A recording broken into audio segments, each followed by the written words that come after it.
এবং আন্দোলন সংগ্রাম বিভিন্ন পরিকল্পনায় এবি পার্টির রানা ভাইয়ের চেম্বারে মঞ্জু ভাই, আমি, ববি আজাদ ভাই, মামুনুল হক সাহেবের মহাসচিব জালাল ভাই অনেকেই গোপন ষড়যন্ত্র করেছে যে কীভাবে এই ফ্যাসিবাদের পতনে একটা ইউনিটি গড়ে তোলা যায়, দলমত নির্বিশেষে।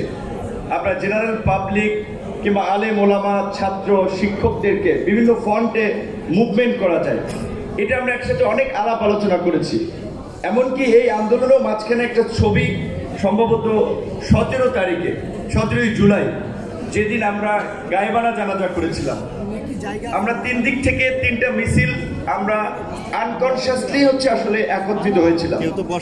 যদিও পত্রিকায় নিউজ করেছিল যে লাইক আমরা কোনো হয়তো প্ল্যান করে করেছি কিনা, কিন্তু প্ল্যান করে না, মিছিলে একত্রিত হওয়া। আজকে এবি পার্টির আজকে এতদিন তো আমরা একটা এই ধরনের প্রতিষ্ঠা বার্ষিকীর প্রোগ্রামও বাইরে আমরা করতে পারি নাই, এবং এখানে একজনকে দেখতে পাচ্ছি, তার কথা আসলে একটু বলতেই হয় যে আপনারা জানেন যে গত 16 বছরে আমাদের যে সিভিল সোসাইটি বলতে আমরা যাদেরকে বুঝি, নাগরিক সমাজ, খুব কম মানুষ আছে যারা এই ফ্যাসিবাদের বিরুদ্ধে ভোকাল ছিলেন। দিলারা চৌধুরী তাদের মধ্যে একজন, এবং সে আমাদেরকে এবি পার্টিকে প্রত্যেক প্রোগ্রামেই অনুপ্রাণিত করেছেন। আমার একটা আফসোস, আমি অনেকে পার্সোনালি বলেছিলাম, দিলারা চৌধুরীর অ্যাডভাইজার হওয়ার কথা ছিল। আসিফ নজরুল এবং দিলারা চৌধুরী তাদের মতো হাতে গোনা 4 থেকে 5 জন ব্যক্তি যারা সাহস নিয়ে আপসীনভাবে ধারাবাহিকভাবে শেখ হাসিনার ফ্যাসিবাদকে চ্যালেঞ্জ করেছেন। কিন্তু আজকে আমরা জানি না কোথা থেকে কি উপদেষ্টা পরিষদ হয়েছে, এই সমস্ত মানুষদের জায়গা হয় নাই। তো আজকে আমার পূর্বের 2-1 বক্তা বলেছে, সেই জায়গা থেকে আমাদের একটি কনসার্ন আছে। একটা মানবিক আশ্রয় দিয়ে আমরা যে বিপদে পড়েছি, আবার একটা মানবিক করিডোরের নামে দেশকে আবার কোন ফাঁদে ফেলা হচ্ছে, এটি নিয়ে আমরা শঙ্কিত, এটি নিয়ে আমরা উদ্বিগ্ন।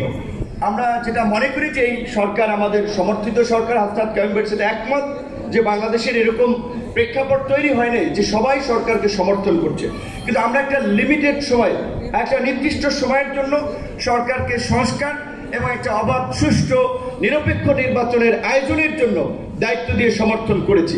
সেই বিষয়ে রাজনৈতিক দলগুলো সুস্পষ্ট রোডম্যাপ জানতে চাচ্ছে, সেইখানে কিন্তু তাদের কাছ থেকে কোনো আমরা রোডম্যাপ পাচ্ছি না। কাজে আমরা বলতে চাই, আমরা সংস্কার চাই, আমরা গণহত্যার বিচার চাই, বিচারের অগ্রগতি দেখতে চাই।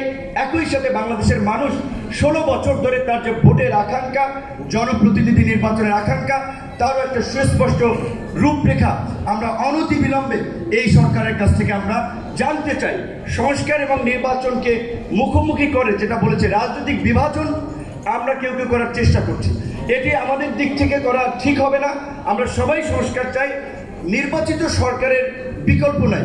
নির্বাচিত সরকার না হলে অনির্বাচিত কিংবা এই ধরনের ইন্টারিম গভর্নমেন্ট যতই ভালো হোক, সেটা দেশের জন্য আরও নানান সংকট তৈরি করবে। তাই আমি রাজনৈতিক নেতৃবৃন্দকে বলবো, সংস্কার বাস্তবায়নের উপরে জোর দিন, যেটা ইতিমধ্যেই সবাই বলেছে।